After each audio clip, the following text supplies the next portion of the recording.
Hi, welcome to the Sales Compensation Show, the podcast where revenue leaders and sales compensation experts break down the strategies that drive performance.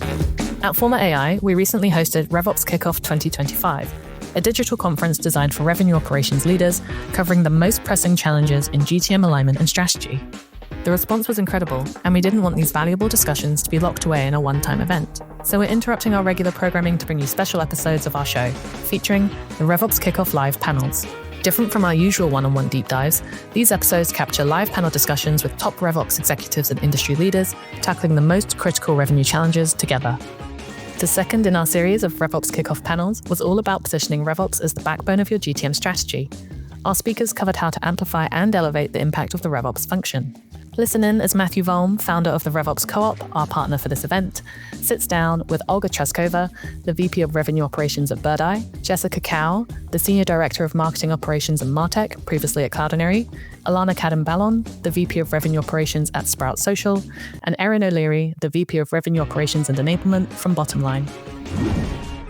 So the first thing that I want to pose, and the first question I guess that I want to pose to the panelist, and I guess Jessica, we'll start with you maybe on this, is what role do you see RevOps playing in go-to-market strategy in 2025, and has that changed at all from 2024 as we are now in what I guess it's February, right? Almost halfway through February, 1/12 of the calendar year is done, or the fiscal year just wrapped up for a lot of people. So what's the outlook from your perspective in terms of, again, where RevOps plays in go-to-market in 2025? I think it actually plays an even more of a role, I think more of a strategic role as well, especially in kind of in the line of work that I've seen, right? Like from a marketing side and a collaboration with sales, digital transformations that all involve technology, involve both marketing and sales and CS, and all of those experiences coming together and the coordination between all of those together. So I think the strategy piece is definitely, you see an increase in that. And then also from an analytics, a lot of times we see, right, there's marketing analytics and there's sales analytics, and you kind of go back and forth between the two, but really a unifying viewpoint, right? We always talk about like, what are the insights that we can get from data? And how do we get those insights? And I think it's that unifying story. And I think RevOps can play a really powerful role in unifying the insights that come out from both marketing and sales, because we're all really just one funnel. Yeah, 100%. I mean, the alignment piece has always been a big part of, or has always meant to be a big part of a revenue operator's job. And I think especially with the advancements of AI and technology and where things are at today, those maybe tedious things that were parts of the job in 2024 are some of those things that you're able to eliminate in 2025. And like you said, free up your time to be able to focus more on the strategic side. And Olga, I think you have maybe some specific examples as you look at how RevOps has evolved over the last few years and kind of the outlook for 2025 as well. Because I know you said you've been, kind of in the space for a while. We're doing it before the RevOps term was even coined. So how do you see things evolving, I guess, recently? And what does that mean for operators this year? I think that gives out my age a little bit, Matt, there. Not at all. Being a dinosaur. Why? And Wisdom. wisdom and experience. That's how I'm going to position it. And I love what Jess said about the alignment, right? And looking at the full funnel, right? What I usually say is alignment is our love language, and of course, RevOps being the unifier in all of the go-to-market functions, right? We cover the customer journey and we bring together this alignment from the top between marketing, sales, customer success, product, finance, etc. What I'm also seeing RevOps becoming is an arbitrator. We are this unbiased party, right? And our end game is, of course, the bottom line. Our end game is the company goals, the revenue growth, right? Or reduction of churn, right? So we're looking into how to sort of balance all of the company's initiatives and ensure that at the end of the day, we focus on the end game. So I'm seeing revenue operations actually owning, the entire customer journey and becoming this, as Jess said, unifier as well as arbitrator across all of the go-to-market motions. What I'm seeing happening right now to revenue operations, what I think actually customer success went through several years ago. If you think back 5-7 years ago, customer success was a very junior function, right? It was just like becoming sort of being adapted by B2B SaaS companies, and they were pretty much tactical, right? Now look at where it has evolved. That's an absolutely seat at the executive table, right? We see C-suite covering customer success. There's no company that does not have a customer success executive, right?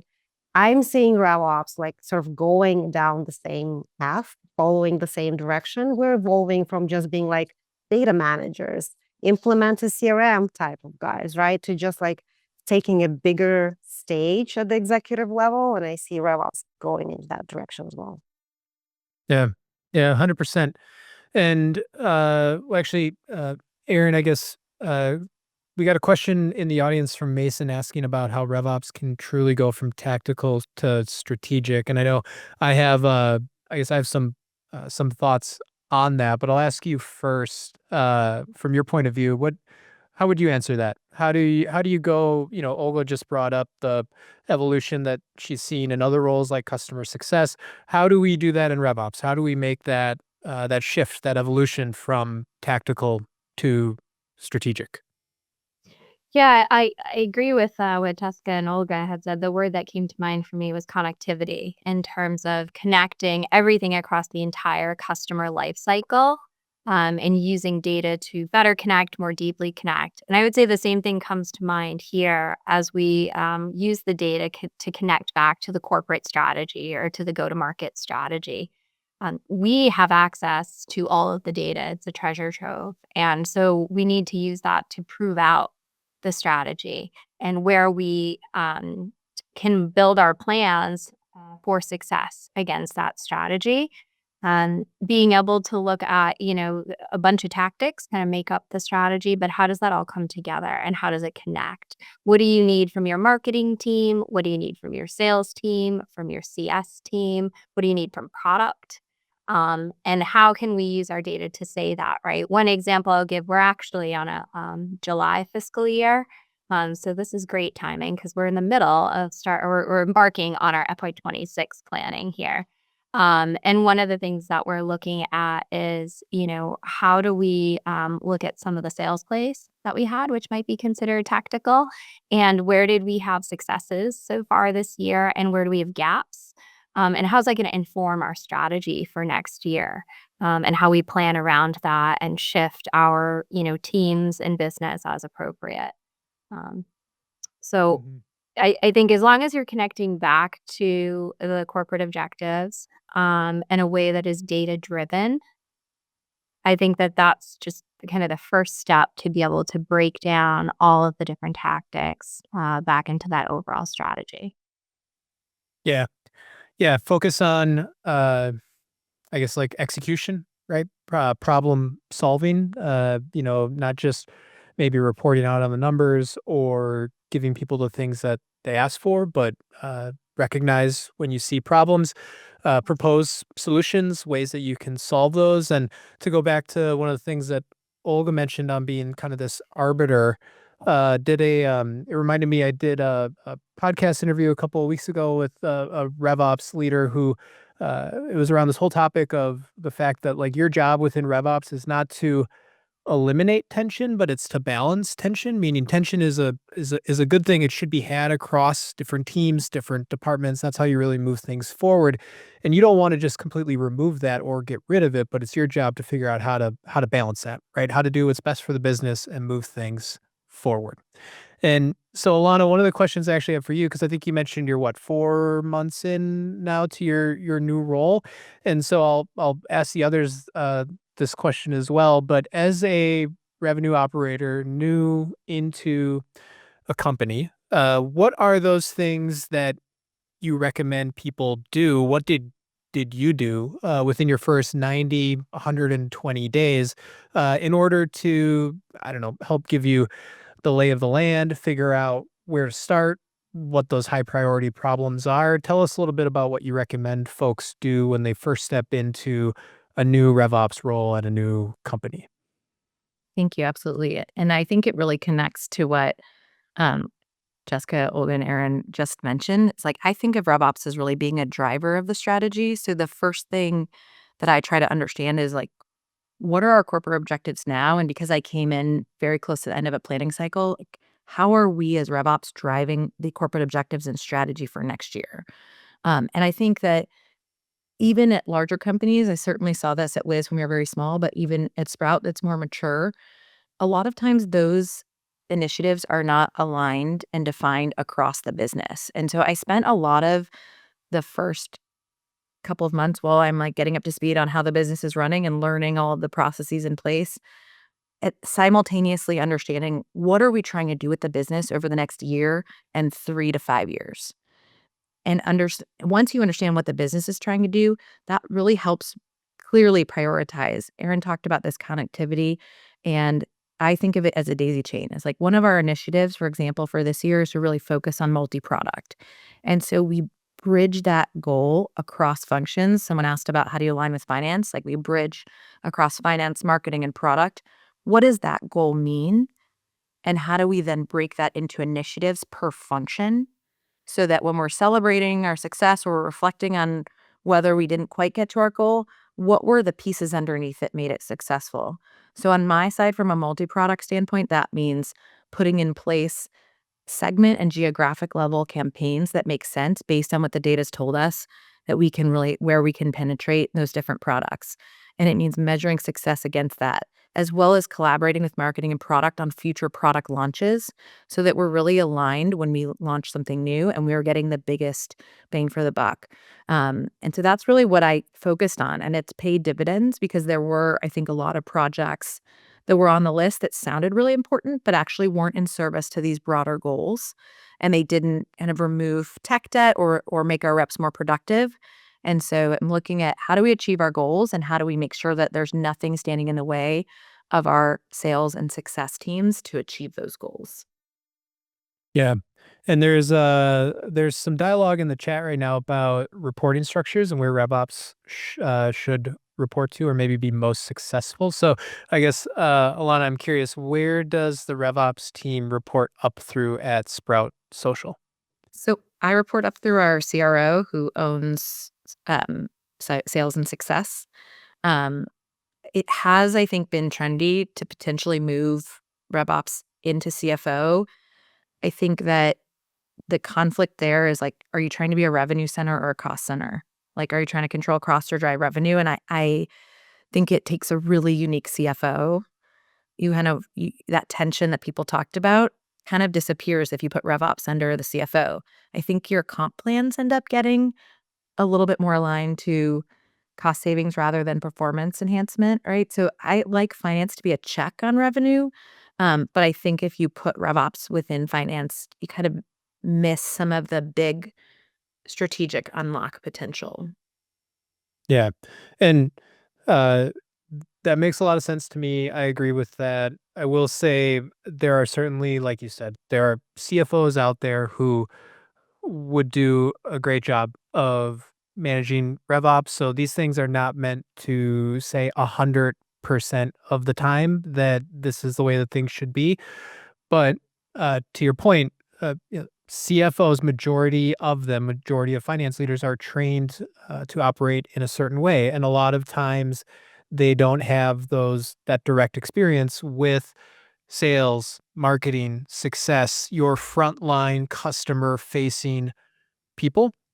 And for that reason, right, there can be a big disconnect there. But there can also be then more alignment on certain things, like you said, compensation, some other stuff, right? So not to say that it always can't work. It certainly can work sometimes. To me, it's the same reason why if you have someone in revenue operations reporting up to the head of marketing or the head of sales or the head of CS, you're really primarily going to have a marketing ops function, if they report up to the head of marketing, or a CS ops function, if they report up to the head of CS, or a sales ops function, if they report up to the head of sales. Again, we're talking a lot about alignment. It's how you want to align the interests of the RevOps team with the people or the person that they ultimately report up to. And so actually maybe a question for whether it's Olga, Jessica, Aaron, on that note of talking about coming in to a new company. So we talked a little bit about what to do. I guess I'm curious, one, obviously add anything, whoever wants to chime in and add anything to that. But I'm also curious, like, what's the flip side? Does anyone here have experience doing something in their first 90 or 120 days that didn't work? Like, that just is like, hey, I tried this, failed experiment, don't do it. I'm curious. There's always this perform versus transform, right, rhythm. And in revenue operations, we're expected to deliver quick wins and fast results, right? But at the same time, we understand we need to balance for the long term, right, and for the long term strategy. From my personal experience, what I would say is don't definitely go into purchasing new tools in your first 30 days, with the company.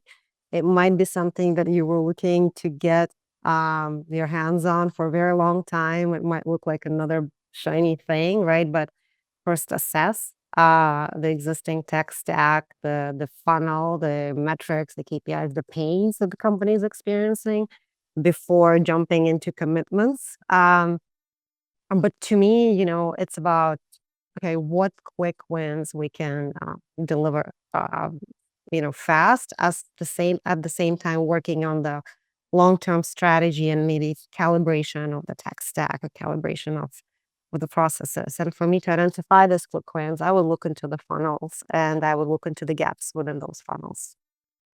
Yeah. It's I'll mention one thing, and then Jessica, I'll want to hear your thoughts on this. You mentioned the tool buying. We just did a 2025 State of RevOps survey, which actually you can see on our website, RevOpsCo-op.com. And I think it was something like 80% of respondents said that they had too many tools, or that tech sprawl was a challenge. But then something like 75% of people said they wanted more tools, like, to buy. And I just thought that was hilarious. The fact that people were like, I have this problem, but yes, obviously I want more. So Jessica, I guess on that note, what sort of things, again, talking about people new into a role or a company, what are those things that have worked or not worked for you? It sounds like everybody needs a pill or a cure for shiny object syndrome, right? Someone should make that. But I mean, basically, right? It's the standard framework of people, processes, technology, and basically doing an assessment of what things are, right? You talk about listening, and assessing, but but operations, like, you're also expected to fix. And so a lot of things in my 30, right? Because what can you do in 30 days? Is really very quickly having a couple of very strategic conversations to understand the lay of the land in terms of technology, how people are operating. And I like to get and actually talk to and actually watch a BDR and SDR a day in the life, because you can learn so much by just sitting there and watching and observing their day, right? And I think you can get to a very quick conclusion.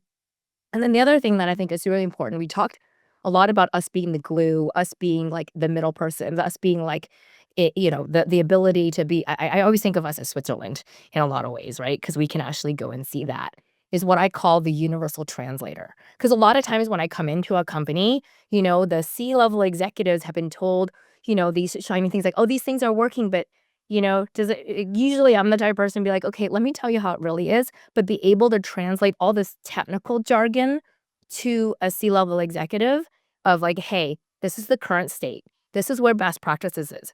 Here's the gap, and here's the plan of how we're going to get there, and here's what we're going to deliver in 60 days, right? A win that we can deliver, a low-hanging fruit. And being able to assess what is low level of effort, high impact, something that we can do. And I think a lot of people get caught up, and I'm, been guilty of it as well, but after you learn, like, kind of like, what are the things that you don't do, right? Like, now that I've been doing this for 15 years, trying to get to perfection, right? We all of us deal with data quality and things like that. Like, part of what I've always done is we have to live with some amount of, data, you know, not being perfect, right? So if it's something as simple as something to do and execute manually, that's okay. Not to try to go for, the end all be all automated perfect way of doing a solution. 20% is better than 10%. 30% is better than 20%. So if we're on a path there, 30% of a solution is better than 20%, we're winning and showing progress. And so I guess the take home message is you can get to a quick win in your 30, 60, 90 days by showing progress in something. If your data is 20% cleaner and last quarter or last month was 10%, you've doubled the ability, you've doubled your metric. So I think it's not getting caught up in the perfect solution, right? Part of the things that we're good at our job is because we're so detail oriented. And especially when I'm coaching and mentoring the up and coming operations person is kind of letting, don't let perfection be the enemy of progress. Yeah, 100%. I'm a big bias for action kind of guy. And so yeah, you kind of got to force yourself. And at least what I do is like ask myself the question of, you come up with these solutions to problems that you're working on. And like you said, you may envision or think of the perfect thing in your head, but then ask yourself, how can I solve this problem today? Like I have 3 hours. What can I do by the end of the day in those 3 hours to solve this? And typically it's going to involve a spreadsheet or like you said, incremental progress, getting you part of the way there. And that's good, right? You don't need to go from 0 to 100 in the first step. Take some incremental improvements along the way. And there's been a couple of questions I know that I've seen in the chat about alignment and especially like alignment between marketing and sales or misalignment between some of these other departments. And so, Aaron, I guess I'll ask you this question first. Do you have any real world examples? And we won't force you to, name drop, like name specific people on specific teams at specific companies. You can, come up with any aliases that you want here, but any specific, any real world examples that you can provide of maybe misalignment between teams on the revenue side? And then also, how did you as an operator go about solving for that? Sure. And yes, we'll protect the innocent here. Um, a very Are they simple, innocent though? Are they innocent? I don't know. very simple example, I will say, but posed a big challenge in terms of revenue dollars in the plan for us this year. Was our CS team, who's historically responsible for renewals, uplifts on those renewals. Versus our sales team, which is out there getting new business, cross-sell, upsell, things like that. And when we were going through planning, we found it was a big renewal year for us. And we had classified renewals into what we're calling strategic renewals. And we found that we had a skills gap on the CS team in terms of what would actually staffed and hired for those renewal conversations versus some of the strategic renewals that were coming up. And in certain verticals or it's the contracting requirements for those strategic renewals were quite complex. And so we, did an analysis to determine how many strategic renewals, what value did they pose to us in our revenue plan for this year. And then out years, we actually extended it to say, okay, if this is a big renewal year, well then, most customers are on a somewhere between 2 and 5 year buying cycle. So let's just extend this out and look at, our long range plan and how we can accomplish this.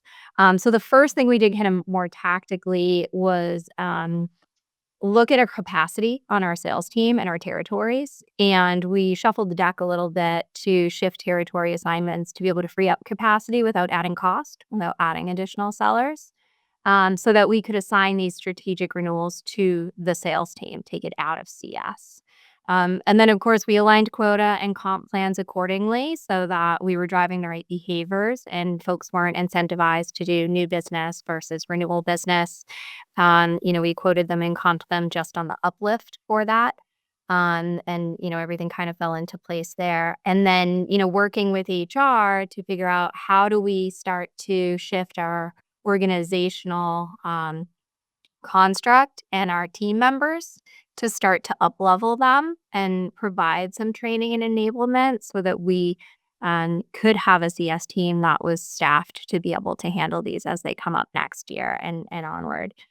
So a very simple example, we found it to be a big portion of our plan for this year, where we have this misalignment in our organization and how we were goaling the organization versus the corporate goal. And so, looking at all of the data that we had in the market, on the customers, our opportunity. The other thing I'll add is the sales team, we positioned this correctly, did a little bit of marketing here, where they were excited about it because they still had a goal for upsell and cross-sell and other products in those accounts. And now, they're in the driver's seat. They're controlling that door opener and not reliant upon the CS team to do that. So it was a small group of folks. We were able to position it appropriately with them, where they were very excited about it. And, we could still achieve our cross-sell and upsell objectives as well. Yeah, I love that.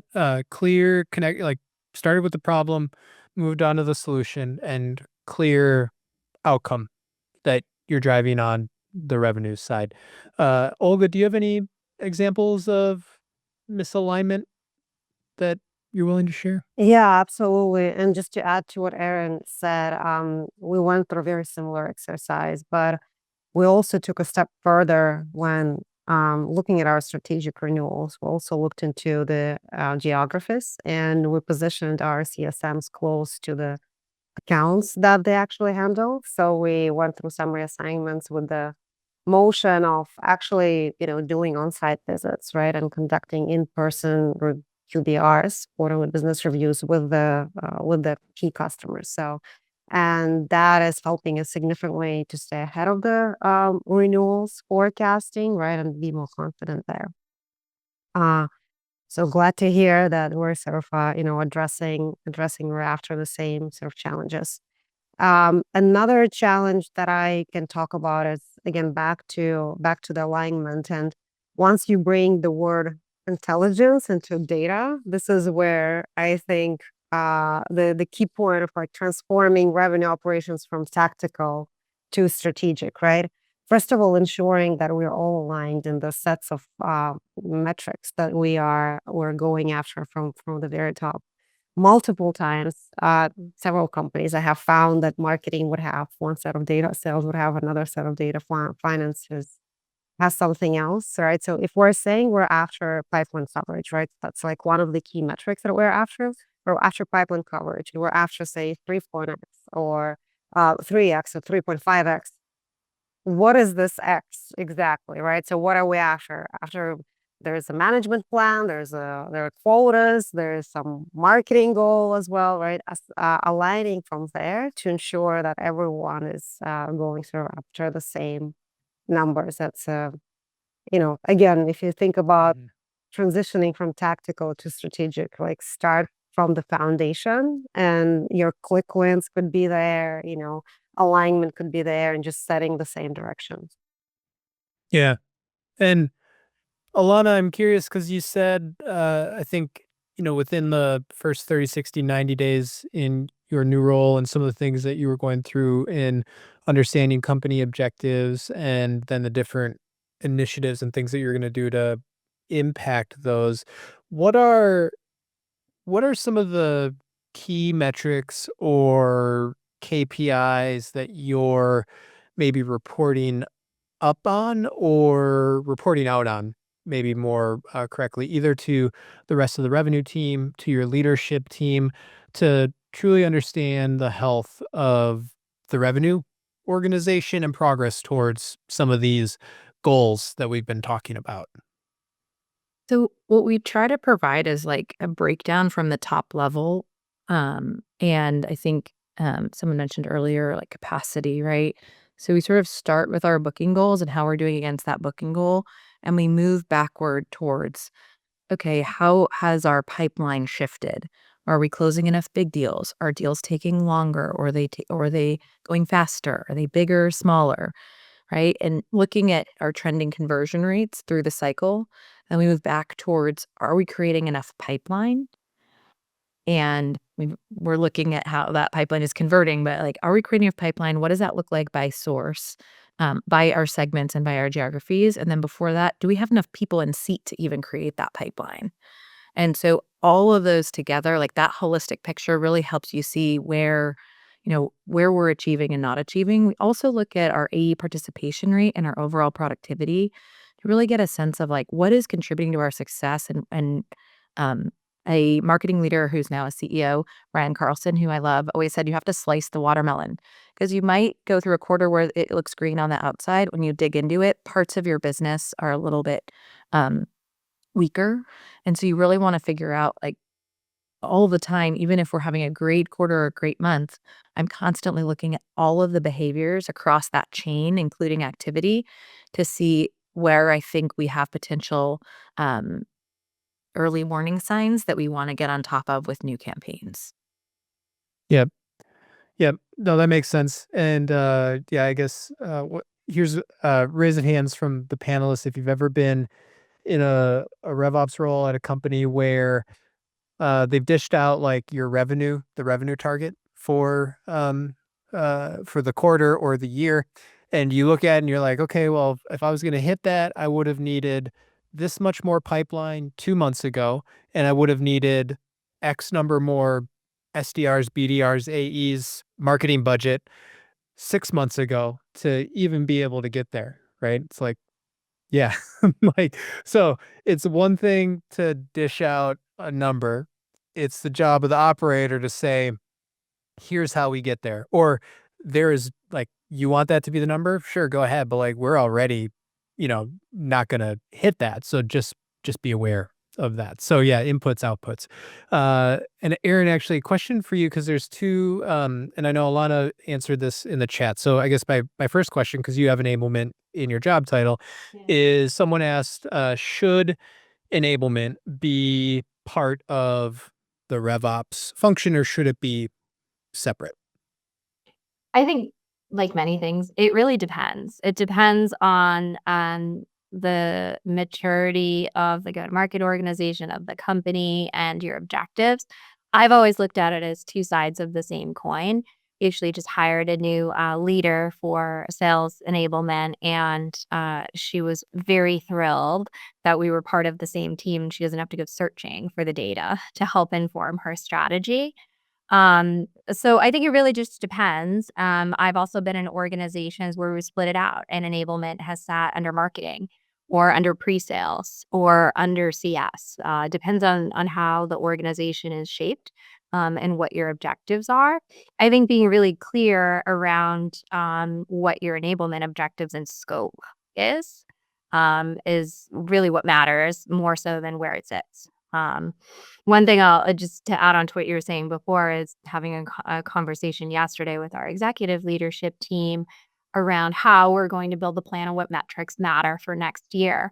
And two things that I'll bring up. One is around sales productivity and cost of customer acquisition.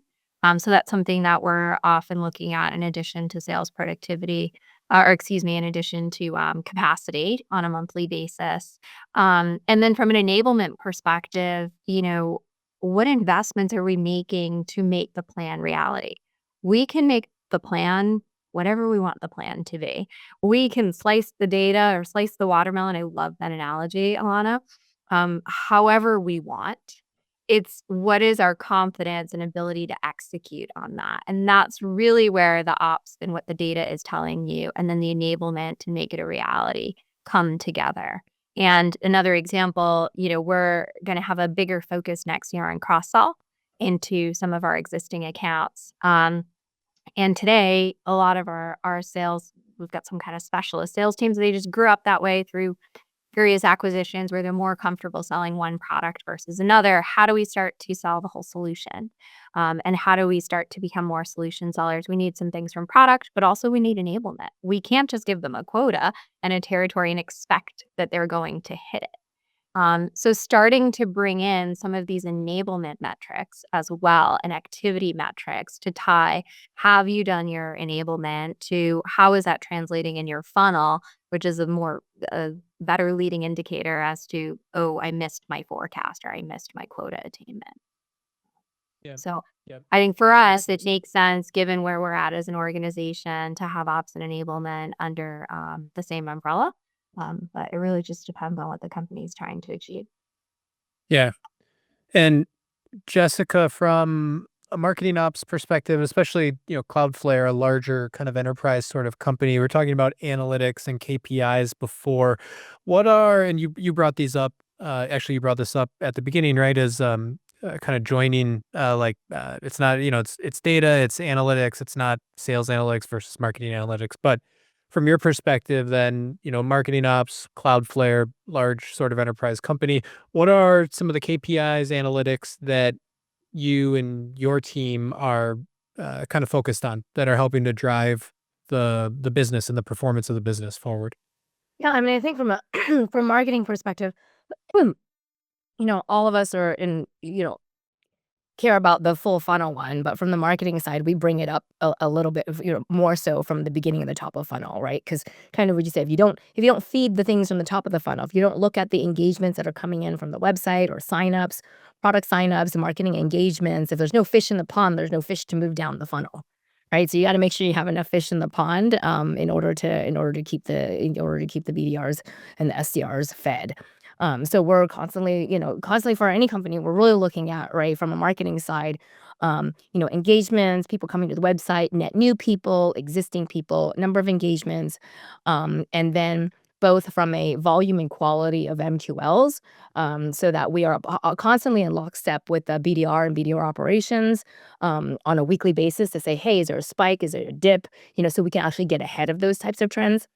And then the second, so those are kind of like what I call like kind of external metrics, right? Like I open the door, people come in. But then I also think of what I call operational internal metrics, which is how do I help my joint partnership with the BDRs in terms of BDR productivity?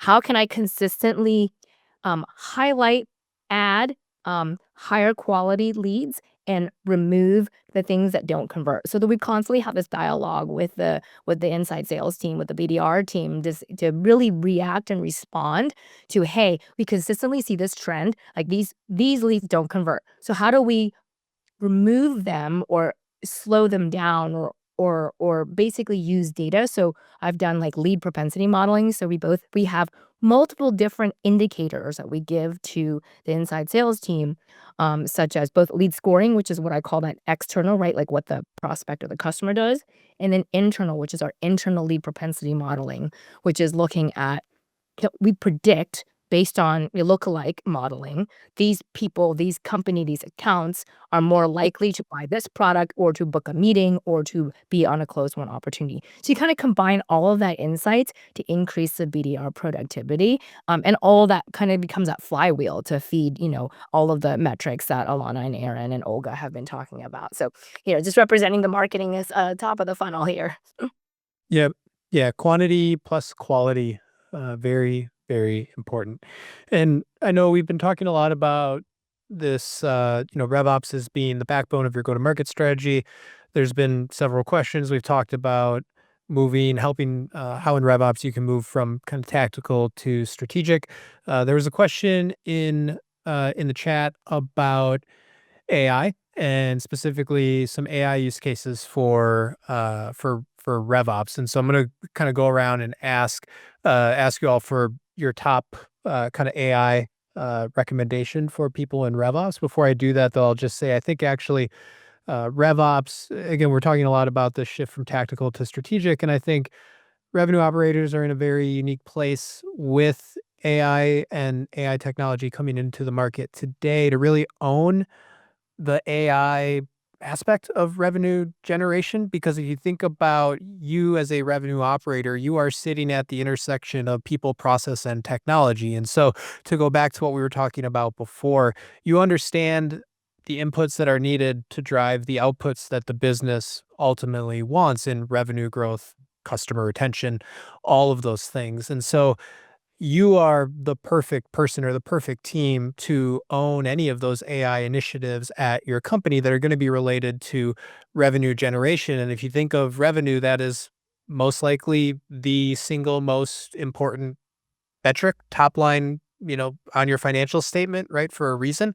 And so I think you're very well positioned to own those things and to be a huge strategic element of what drives your business forward in this new, I don't know, industrial revolution, if we want to call it that. So what I'm going to do now is I'll just kind of go around the horn and I'll just be kind of looking for one AI, like your top AI recommendation for people in RevOps. And so Alana, I guess I'll start with you because I know you threw some stuff in the chat, more than one thing. So you just got to pick one. What would be the one thing you recommend to revenue operators that they look at today to deploy AI into their RevOps, I don't know, team, process, structure, whatever you want? I feel a lot of pressure because whoever I say, the competitors are going to write to me and say like, why didn't you say my tool? But we'll say that I'm really obsessed with Clay, because I think Jessica talked about like the shiny objects and tool sprawl.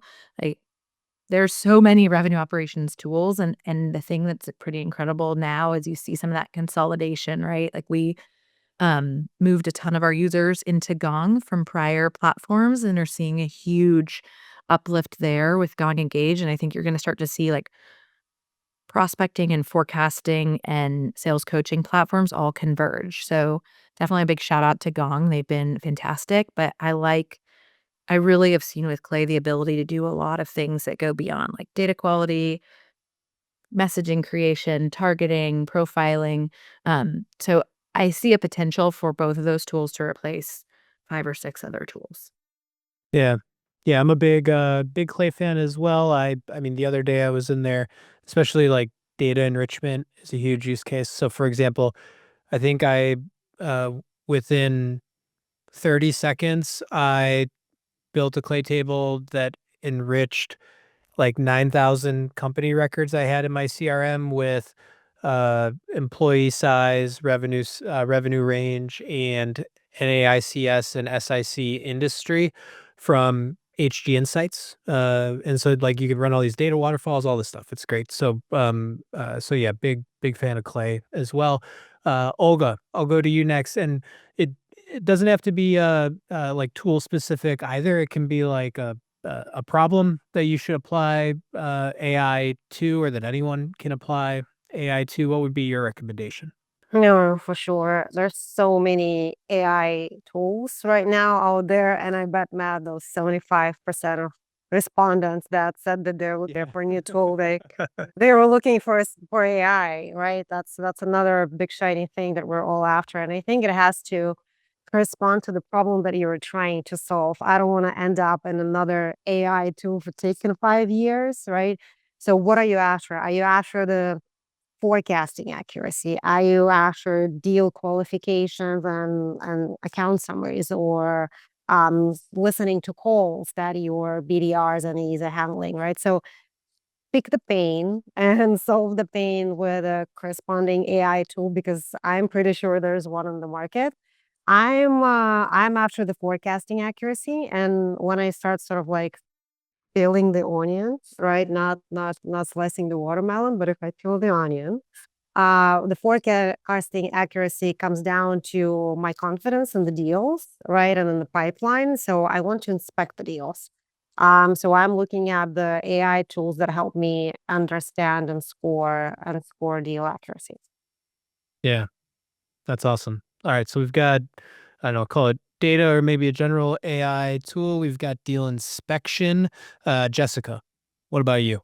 So I want to give like a 2-part answer, which is one, like anything that is rules based or anything that like if this then that, like we can actually take that, right? Like think about anything from data cleaning. We have to write rules. Now we don't need to. We have AI. Hey, we need the BDRs. If you see this, they're interested in X, send them an email about Y. We can, remove that with AI. But one of the things that I've noticed, I think we all need to be prepared from an operator perspective, is that so many tools have AI. And each of these tools, when they need to be set up, need to be trained. And so I'm seeing a lot of tools sprawl, and like it's just kind of like 10 years ago, right? Anybody can go buy their technology. The problem is you need to train that AI model. You need to train that AI model. And almost like I feel like we have a obligation to get ahead of it, to be like, to bring in the governance of each sitting under our roof for us to almost build out a center of excellence for AI, because it really should be one department that should be training the AI so that we're all unified instead of different people. Hey, I'm going to buy an AI writer. Well, what are you training it on? I'm going to buy some AI, model, right? So like unifying that. And I think the second thing is the more and more in the future is that our marketing and sales teams are going to have to interact with AI tools, right? Prompt engineering. That's an entirely different skill set. And I think it's also an opportunity for us to actually do the training and enablement of how of our teams, marketing and sales and CS, to interact with those tools, because there are best practices ways. And I think those are very in its nascent. And I think that's where, again, another opportunity for us as an operator perspective to add that strategic lens to the company as a whole to drive AI usage, AI interaction, and best practices. Yeah. Yep. Makes complete sense. And I agree about RevOps, especially if you think of, RevOps teams typically are the ones owning the revenue technology stack. And like you said, if you want to eliminate tool sprawl, if you want to make sure that things are getting trained, that your AI models are getting trained correctly and also on the right data, right? Like you mentioned, like, hey, how about like we're going to train it how to help us write emails, for example. Let's make sure that we're giving it our best emails, our best performing messages, right? That we're not just saying, here's everything. And then you've got all that garbage, right? That you've maybe tested and like hasn't worked. Like, so again, those are the things where operators are really well positioned to help. And Aaron, what would you say to folks out there looking to apply AI in RevOps? I don't have much to add. I think we've covered it. I will share that having a strategy around it, I think, is important. And speaking for our organization, both in RevOps and a company, I would say we're pretty immature in that, where it's very dispersed, as Jessica was saying, and we don't have a centralized strategy for it. So I think that's a big opportunity for us to use that as part of our go-to-market strategy across all the different functions and teams going forward. In terms of use cases today, certainly on forecast accuracy, that's a big one for us. Data cleansing and enrichment, as you touched upon, Matthew. And then also for our SDRs, Gong is a big tool for us. And we've just rolled out some enablement. So plugging those two in together, trying to leverage AI, not only for call scripts, but also, real-time enabling SDRs, BDRs, and our inside teams to be able to navigate calls, in real time. So those are 3 use cases within our organization today. I'm very interested to see where our overall go-to-market and organization goes. It's been a big topic with our board as well. They're looking across the entire portfolio, private equity owners here, in terms of the different strategies that folks are deploying and where they want to steer us. Yeah. And I mentioned the data enrichment thing, the data cleanliness, like you brought up, is another good use case. For example, if you've got maybe some messy properties out there that have had free text fields in it for the longest time, Yeah. that's a great example where it's like you can give that to some sort of AI tool, tell it how you want, come up with some classifications that you would recommend, right? Then actually classify it. Then you can retag those things within your CRM or wherever it is. So yeah, like Jessica mentioned, anything that's kind of if then, easy to change your workflow. Also, if you got a bunch of, say, unstructured data, that's another great use case. But I think the other main thing is start with the problem, then move on to the solution. Because the other thing is, like, eventually AI is just going to be part of technology that we use, and it's not going to be this separate thing. Like, do you all remember back when this whole notion of the cloud came out and everyone was like, we're a cloud-based, insert, whatever, right? No one markets like that anymore, right? Because you just take it for granted that literally every piece of software that you use is going to be available on the internet wherever you are, that you don't need to be on-prem for anything. So AI, I think, like, again, like any new technology, will eventually get there as well. And we have 3 minutes left. So I'm going to ask one more question and we'll go around the horn for this one as well, which is just, I guess, career advice. So I'll state the obvious. I don't think there's any colleges or universities that are giving out degrees in revenue operations. I guess if anyone knows of one, let me know. But so to be in RevOps and to make it up to senior director, VP level, you're typically navigating your own career path. And so we have a panel of very seasoned revenue operators here. So my question for you all is, what would be one piece of advice that you would give to people in the audience today on how to best progress in their RevOps career? And I'll just start at the top like we did the last time. We've got 2 minutes to get through everyone. So Alana, why don't you go first with your answer? To go first, apparently. Yep. I think there are really 3 things that I look for when I hire. I look for people who have really high learning agility. Can they learn new things? So if you're trying something out, like I want to see that you've used AI and how you're trying to solve a problem better. Hard work is really important to me. It's like how, not necessarily working long hours, but how do you make sure that you're really like demonstrating that you can manage multiple projects at a time and getting them done and tying those projects back to results. And I think that sort of tying your projects back to results and how are you having that impact and being able to articulate it gets really into communication skills. You can use a lot of tools to help you summarize your talking points, and that gets into learning agility. But those are the 3 things that I look for. Is like, can you go out and find new answers, find new ways to do things? Can you work hard and tie it back to what the business needs? Yeah, I love that term, learning agility. Olga, what about you? What would you recommend? Agree to all what Alana just said. And there's, of course, soft skills that we're looking for: executive presence, ability to address challenges, right? But what you can do now, I think, Beth, going back to the quick wins, I would say speak up. It starts here and it starts now. Revenue operations, we know where dead bodies are buried. We know where the problems are. If we do not speak up, we will never move from tactical to strategic. So own the conversation, bring up, highlight issues, and talk about how you're going to address them. No one's going to like you just bringing up the issues. Be if-then statement. This is what I'm going to do, and this is how I'm going to address it. But, speak up and bring up the RevOps to the strategic table. Yeah. All right, Jessica, what about you? I'm a big fan of coaching and mentoring folks that you can be strategic at any level. It's not in your title, right? And again, adding on to what Olga and Alana said, it's to me, I'm really big about translating what you do to business impact. And that is a skill in itself. So I highly recommend when you're even fresh out of college, first job, to start practicing that, because that's a muscle that you're going to need throughout your entire career. Can you articulate the things that you do and tie it directly to the company and business? And if you can do that and you switch, it's a mindset switch. Once you switch that mindset will take you far in your career. Yeah. All right, Aaron, take us. I agree. I call that riding the elevator, being able to build trust and have conversations with the reps as well as the CEO. 3 quick things I would say: be curious. Use that curiosity to find problems and solve them. And then 3rd is find a sponsor or a mentor, somebody that's not your direct superior, that can help you find those problems and be curious and think about how to solve them. And that's going to help you move cross-functionally, which ultimately is going to get you more experience, which is really what RevOps is, right? Across the whole spectrum. So be curious, solve problems, find a sponsor. Yeah, I love that.